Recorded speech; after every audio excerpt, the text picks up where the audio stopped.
Shanice Pagayon of Zone 1B.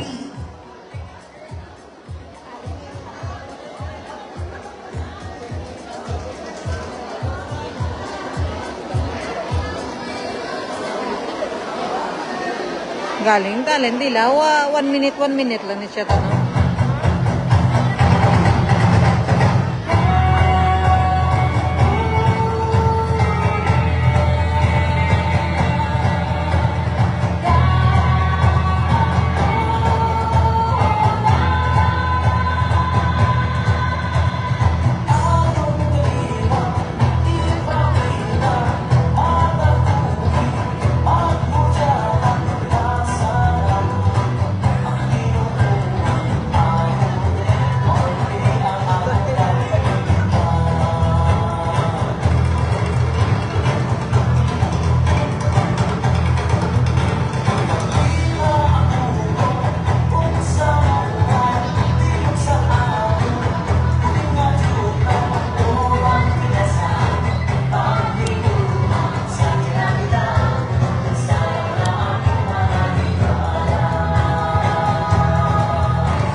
The talent of candidate number 2, Clarabel Sopena of Zone 3, Kasing Kasing.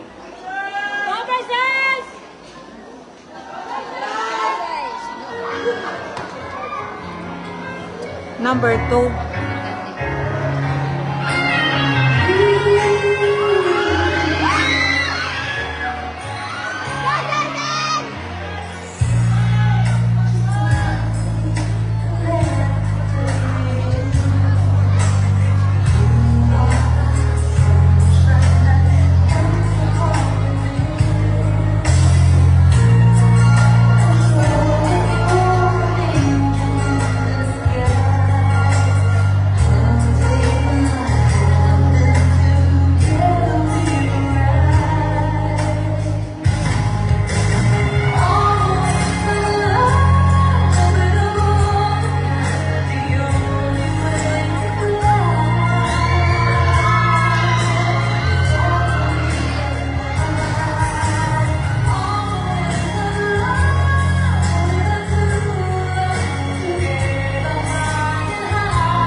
Thank you so much. Candidate number 2. And now to take on the center stage, candidate number 3 3, minutes, 3 minutes. Joel Domingo of Sitio Tuburan.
And now, ladies and gentlemen, let us all welcome our candidate number 4 in her talent, Rufa May Anderson, representing New Side.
Tapos number ulit kita. 5, Miss Hannah Bea Rogelio of Zone 1B.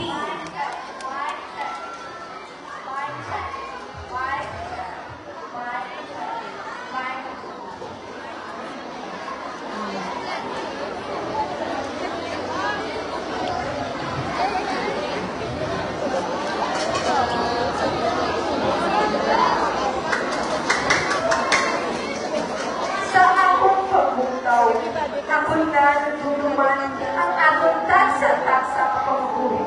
Pangabuhi niya, payo sa akin, na kung isa, mabasko, kung isa, mahinay. Isa ang ayaw, sa tagatibon ako sa isda. Isda! Isda! Isda ako na! Ma'am, sir, isda gusto nyo? Ay, kadamos ang tao. May ano naman? Ay, iya sa Trapiche 2025. Ay, gusto ko mantali pag-intratira. Ugali. Ringa lang ako sa mga balyera. Galing, ano man di ang italin ko? Madrama? Maarte? Masao? O kung makanta? Abi, tistingan ko wala. Sa pagdrama, Nora Honor, no? Walang himala! Walang himala! Walang himala! Walang himala! Ang himala ay sa isda lang. Ang himala ay sa isda lang. Ang himala ay sa isda lang. No? Sa pag-arte, Vilma Santos, star for all season. Natulad sa inyo! Natulad sa inyo! Natulad sa inyo! Ay, nag-adobe na galing ng talo sa barangay hall si Leo. Sa pagsao, parehas pinunibig.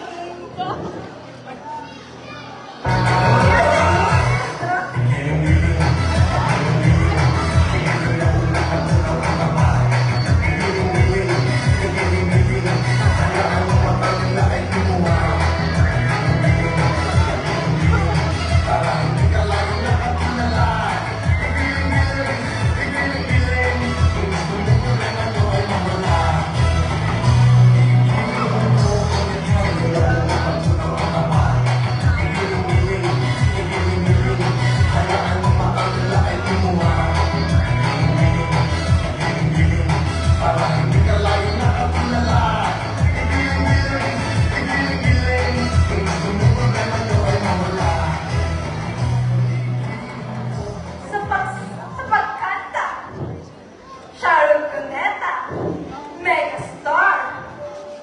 Unti-unting mararating isda, kanahin natin tuwing isda mo na. Unti-unting nabukasan, isda mo na. Ay, sige na. Mawala ako sa inyo. Malibog ako sa isda. Isda! Isda! Isda mo na!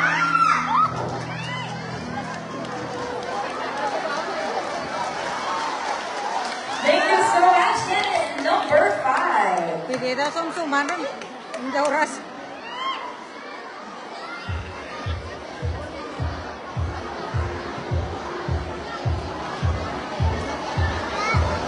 And now, ladies and gentlemen, let's give it up for candidate number 6, Ms. Osella Valentines of Zone 4.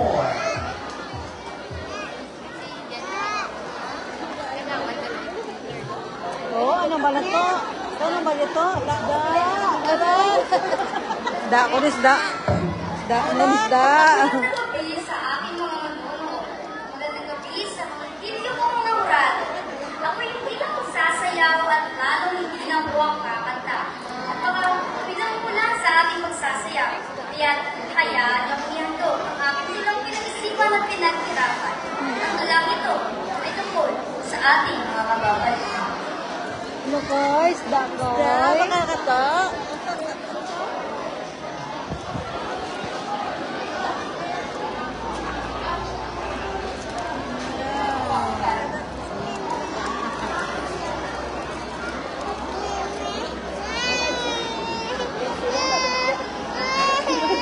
Music, please.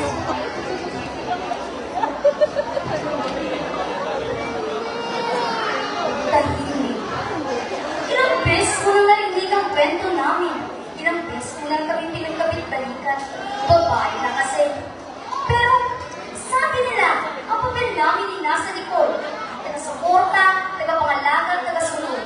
Pero hindi mo ba naisip kung tama o mali ang iyong impormasyon? B-A-B-A. Limang letra, pero puno ng kalaman at kakayahan. Babae ako, hindi babae lang. Hindi pangalawa, hindi pangatlo, hindi lang nasa likod, hindi lang tahimik sa dulo. Sabi nila,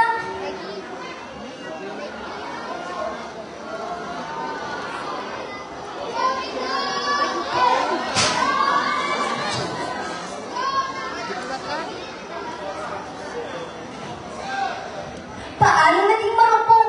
Ang nananatili kayo nasasaktan at masusugatan? Paano madaling mapasag ang pinagday ng luha at panalangin? Sabi nila, babae ka lang.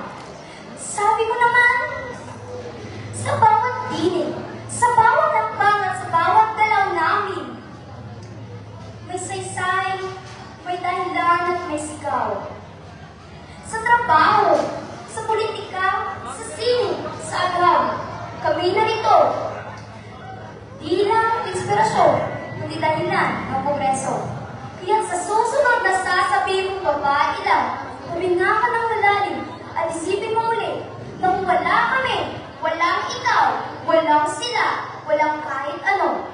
Hindi ako ang babae lang at kailanman hindi kami naging mahina. Alright, thank you so much. Candidate number 6. And last but definitely not the least, candidate number 7, Ms. Cristel Joyce Sibayan of Sitio Paras.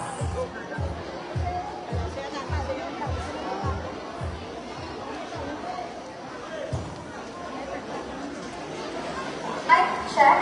1, 2, 3.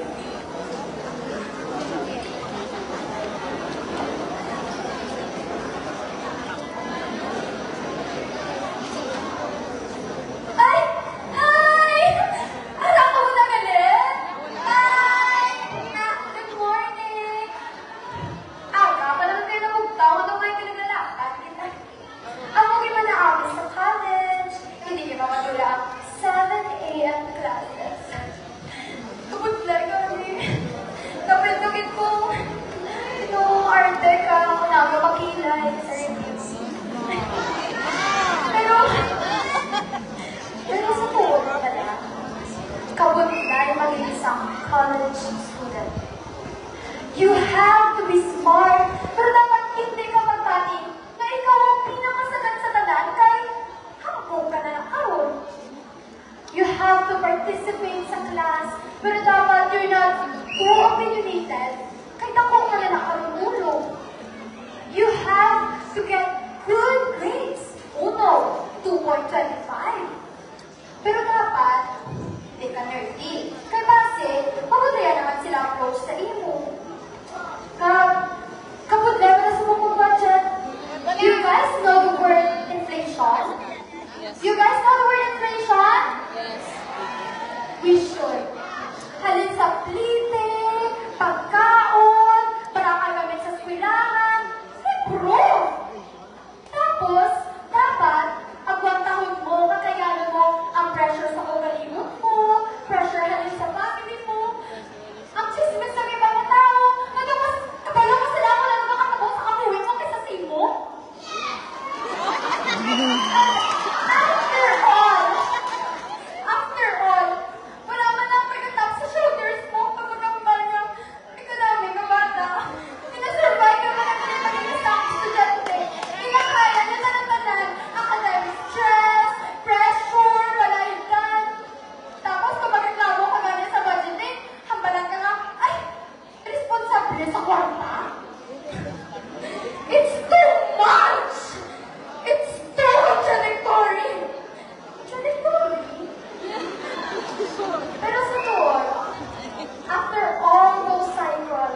victim sa judgment, sa pressure, kag sa mga tao sa palibot, at hindi kay cheating.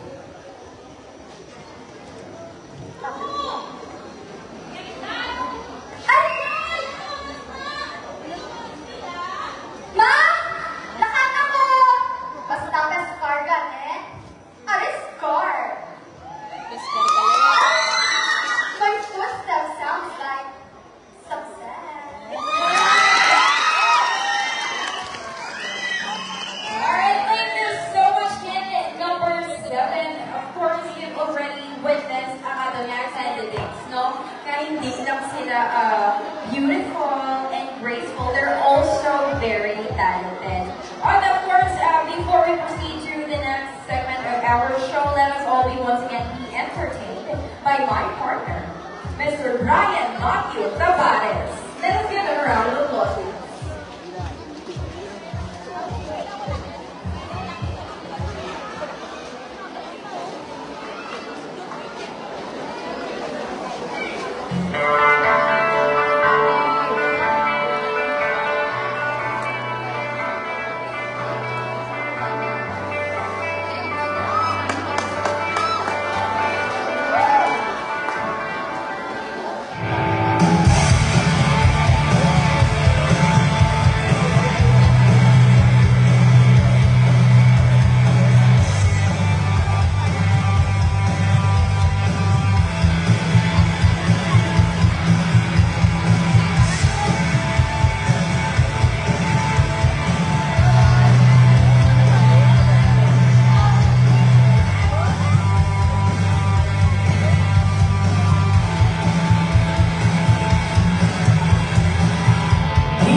Yeah, starting off with candidate number 1.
And now, ladies and gentlemen, let's focus candidate number 5.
Number 6.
Number 7.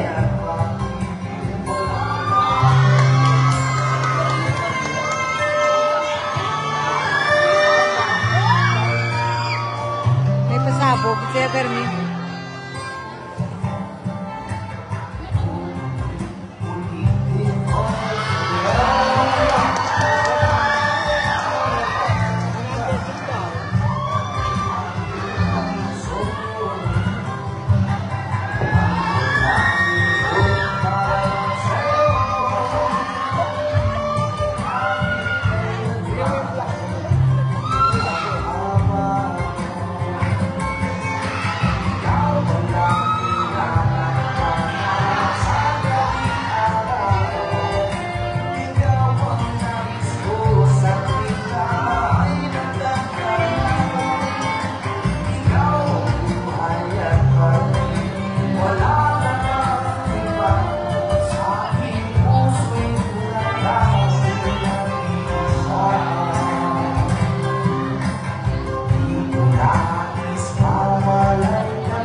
lovely and glamorous candidates.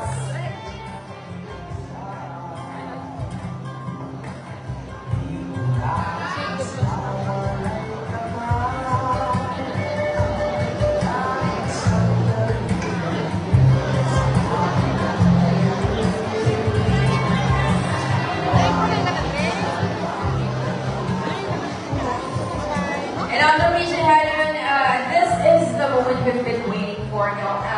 They will be given a chance to showcase that they're not just beautiful, graceful, glamorous, and talented, but also they have the wisdom and intelligence. No? Indeed, partner, nagapati kami yung taga-picture. It's not just beautiful and talented, pero maalam ng realistic.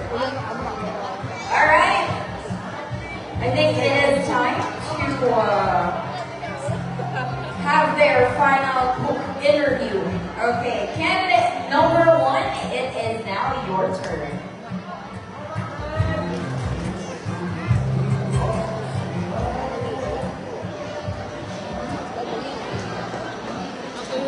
Hello, candidate number 1. Gitingan siya. Patawad. Giting number 7. Well, it is natural to feel nervous, given that it is competition. Well, I think you're now ready for your question.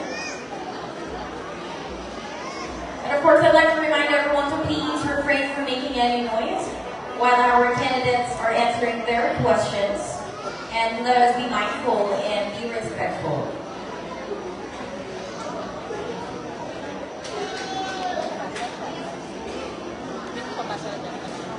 And I'd like to remind our candidates you may answer in English or in vernacular.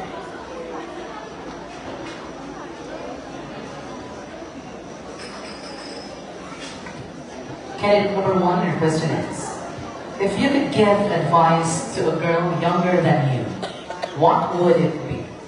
Again, if you could give advice to a girl younger than you, what would it be?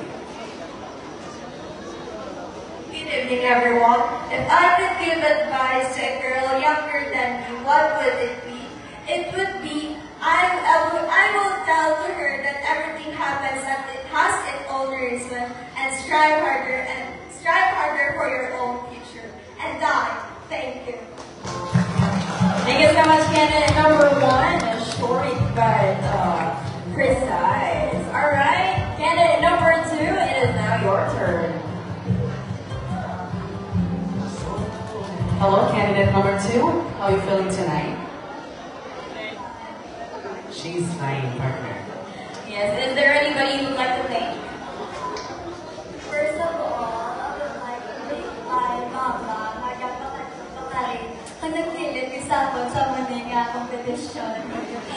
Kaya sa mga sponsor, kaya sa mga castle ko na, kaya sa amin na makeup artist. Alright, I think she's now ready for her question.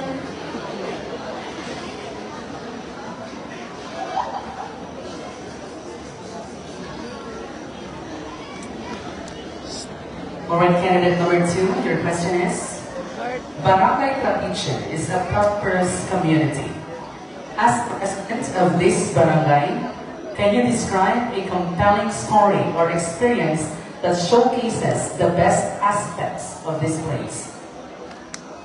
Thank you for that wonderful question. Well, Barangay Capiche is a community built with unity and kindness. I witnessed this when everyone came together to help family who needed, who affected with the disaster. This proved that our true strength came from our own kindness and our willingness to help others. That's all. Thank you. Thank you so much, candidate number 2. Candidate number 3, please take the center stage. Hello, candidate number 3. Do you feel any pressure right now? Yes. And hello, Barangay Capiche. It's nice to come again. Yes, it's nice to have you back again here on stage.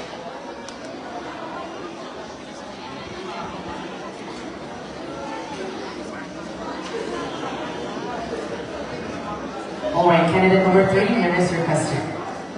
What do you think is the most important values or character that a person must possess in order to win in life, and why? Again, what do you think is the most important value or character that a person must possess in order to win in life, and why? Good evening, everyone, and thank you for that wonderful questions. I believe the new era of today's generation, when it comes to youth and women empowerment, is through their voices and taking accountability by their action. Once again, I am Jewel Gayuma Domingo, your Higas Sam Tapiche, candidate number 3. Thank you so much, candidate number 3, for that answer. And let us now proceed to candidate number 4. Hello, candidate number 4. Is there anyone you'd like to thank?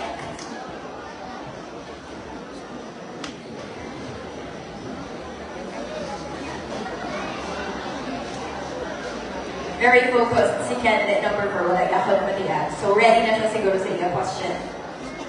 Okay, candidate number 4, your question is, some people have a negative image of pageantry. As one of the contestants, how can you convince the people that beauty pageants are more than just a display of appearance, but it is also a platform to make a positive impact?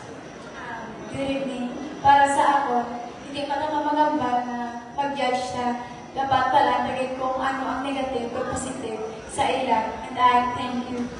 Thank you so much, candidate number 4, for that very genuine answer. Alright, number 5, it's now your turn. Candidate number 5, how was your preparations for tonight's competition? Kamusta ang preparasyon mo para sa competition sa mo? Hassle pa na partner. Sorry, kid. Ikaw hassle, Castillo. Hassle. Malapit na lang matapos ang hustle because we are now in the Q&A competition, Q&A portion.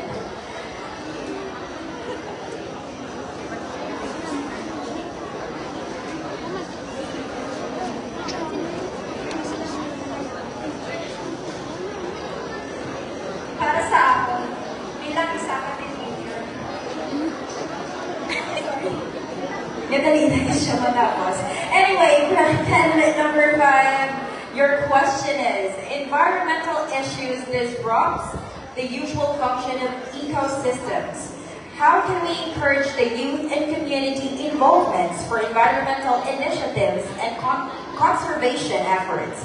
Again, environmental issues disrupts the usual function of ecosystems. How can we encourage the youth and community involvements for environmental initiatives and conservation efforts? thank you for that wonderful question. Para sa ako, bilang isang youth or teenager, mas marami nga umpisahan natin sa hobby sa mga kabataan para sa sports, fashions, technology, nga para mas maka-inspire kita sa mga bata nga mas ano natin ang environment natin para maging malipay ang environment para hindi sila magduwa-duwa na magkulig sa atin para maging manami ang environment. And that will be all. Thank you. Thank you so much, candidate number 5. And now candidate number 6. Hello, candidate number 6. How are you? I'm delightful and great for joining this pageant today. Wow, I'm really grateful. Okay, now you may now pick your question.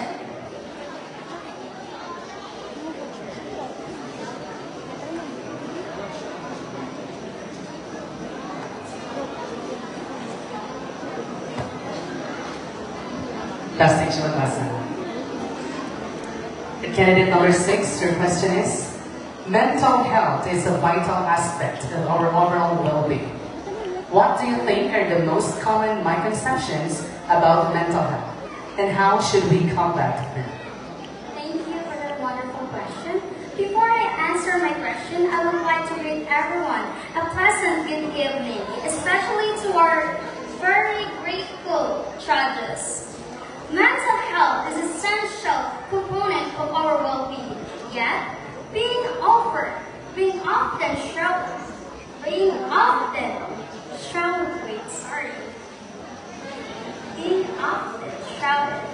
with misconceptions.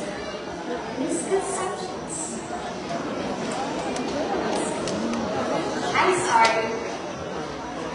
With misconception that hinders our understanding and acceptance. So societal understanding think that mental health issues is a sign for personal weaknesses. Mental illness or mental health issues is mental health. To address this, we should create an environment where people will think of us very magtulong sa aton sa pari-pariyo, wala pinapanunod kung ano, kung sino sila. Maraming salamat. Thank you so much, candidate number 6. Great recovery, by the way. And great job. And lastly, candidate number 7. Hello, candidate number 7. Can you share how you prepared tonight for this competition?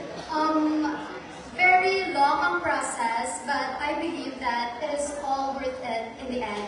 And I would like to take this chance to thank everyone with a bulig at Sakon, especially my team Changing Faces by JL. You guys are number 1. Thank you so much. Alright, you may now pick your question. Ako na TF ni JL.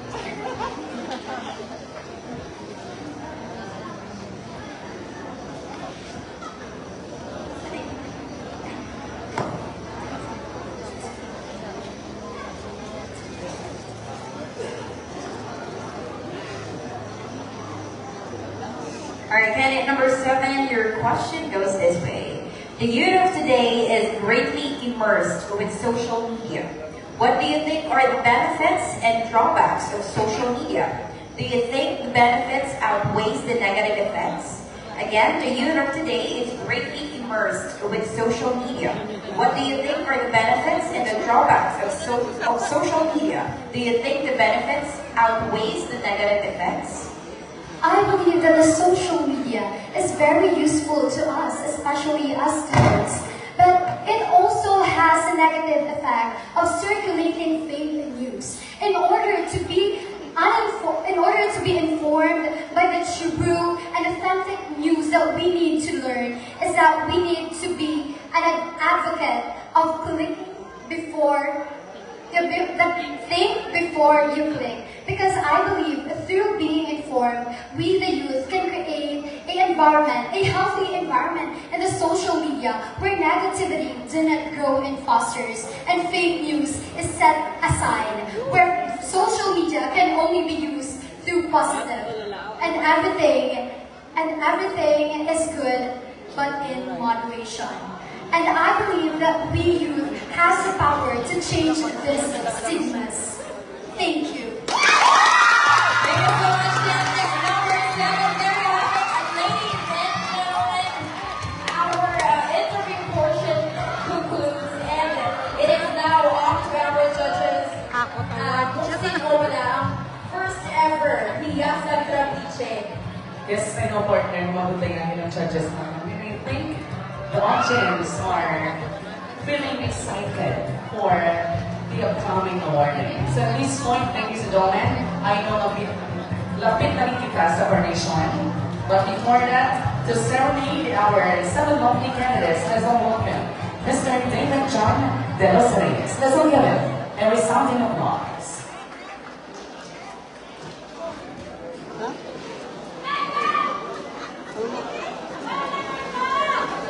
Alaman.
sa yakap mo. Mahal sa huli, malagi. Pipiliin kong maging sa'yo. Ngunit di man nais kong malaman mo. Iyon mo.